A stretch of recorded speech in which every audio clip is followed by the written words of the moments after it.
Eu, sinceramente, nunca tinha visto isso. Ao longo dos últimos 6 anos, desde que o STF decidiu sequestrar o Brasil e transformar isso aqui numa ditadura do judiciário, esporadicamente a imprensa publicava alguma nota, algum editorial, falando ali bem sutilmente, para não serem presos ou perseguidos, de que o STF estava abusando dos seus poderes. Mas nunca era algo escancarado.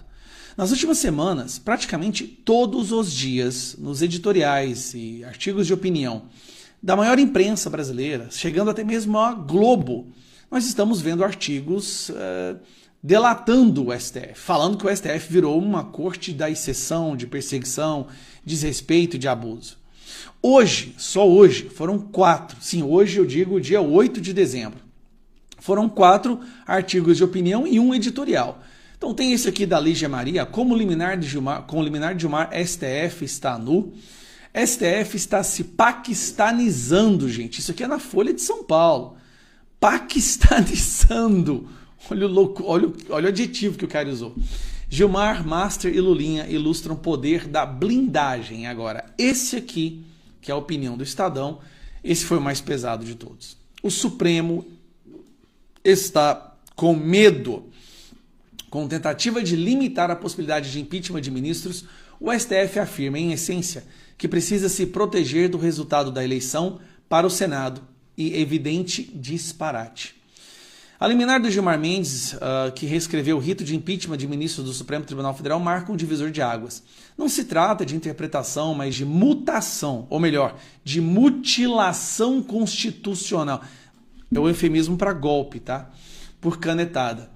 Um único ministro eliminou o direito do cidadão de apresentar denúncia.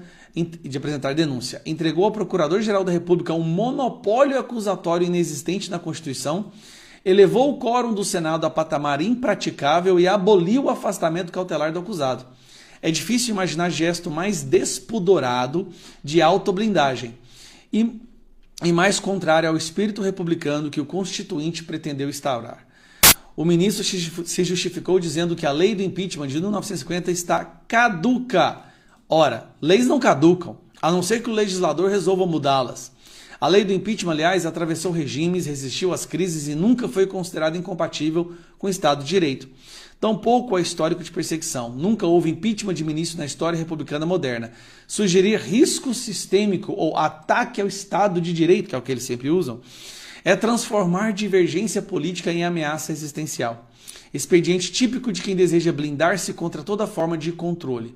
Alterar a Constituição por decisão monocrática não é defendê-la, é contorná-la segundo conivências momentâneas ao sabor dos rumores de quem ocupa a cadeira.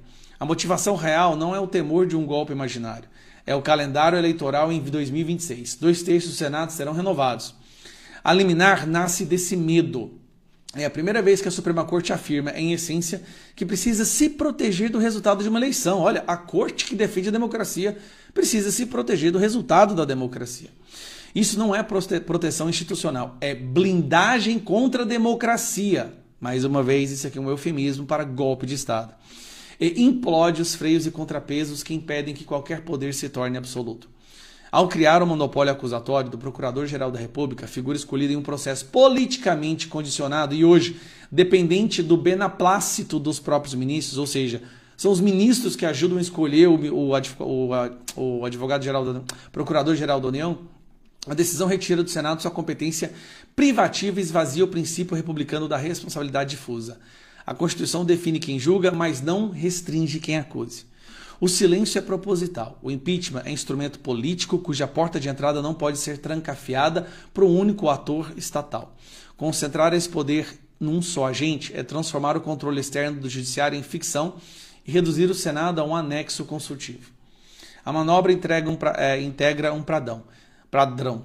Decisões monocráticas convertidas em mini-emendas, inquéritos sem fim. Falando do famoso inquérito das fake news, né?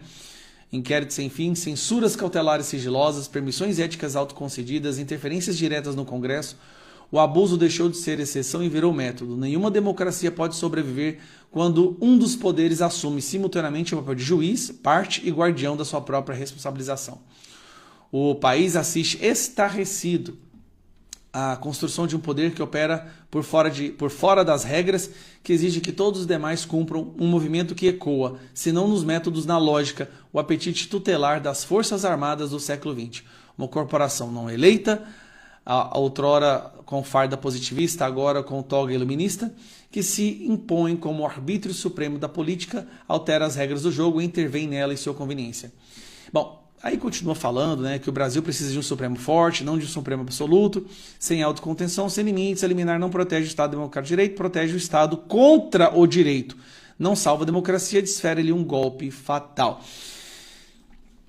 Nós estamos percebendo o seguinte. Bom, a imprensa já viu, eles criaram um dragão, um monstro. O monstro destruiu o adversário deles, que é o Bolsonaro, que agora está preso. Agora a imprensa ingenuamente acha que, soltando alguns artigos falando a verdade, a Suprema Corte Brasileira vai recuar e vai voltar para o seu quadradinho. Não vai. Vocês são partes disso. A imprensa, a extrema imprensa que bateu palma e apoiou e defendeu todas as decisões do Alexandre de Moraes, do Gilmar Mendes, do Dias Toffoli, agora vai sofrer as consequências. Essa decisão de Gilmar não foi só para proteger o Alexandre de Moraes. Esse escândalo do Banco Master, ele atinge diretamente vários outros ministros, inclusive o Dias Toffoli, que blindou completamente a investigação e disse claramente, sigilo absoluto, e não vai ter nenhuma ação da Polícia Federal sem autorização dele. E o cara tá solto, o Vorcaro. Nós viramos uma ditadura do judiciário. Isso não é uma frase que a gente fala para ter efeito e ganhar like. É para o povo acordar. Nós temos que impedir que essa decisão do Gilmar Mendes seja concretizada. Eu peço sinceramente, André Mendonça, Fachin, Lufux, Cássio Nunes, peçam vista imediatamente dessa abominação. Dê tempo para a população poder revidar e dê tempo para que o Congresso possa aprovar PECs que regulamentem o processo de impeachment no STF, mas não podemos aceitar que isso seja votado no plenário virtual. Cara, é um absurdo tão grande. Nós esperamos, nessas próximas 2 semanas, nós vamos aprovar projetos de emenda constitucional para poder botar um ponto final nessa história. E não adianta espernear. Nós vamos fazer maioria no Senado.